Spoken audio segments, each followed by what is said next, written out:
In this tutorial, we're going to take the abandoned cart flow and add a coupon based upon certain items. The first step is to add a conditional step. We'll edit the condition. In this case, I'm going to switch the yes and no sides. And then I'm going to choose someone's cart has item, and then I'll put in the item ID.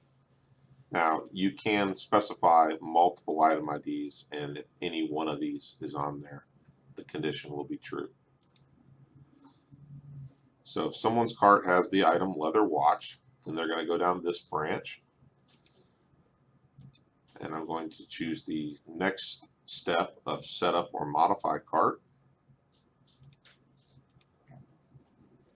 I'm going to apply a coupon. In this case, I have a $10 off coupon.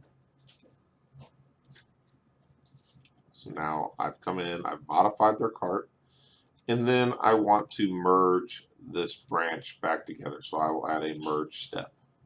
So if they have the leather watch, it'll add the coupon, merge back in, and then do the sending. Now in the email, this email will show them that discount already applied.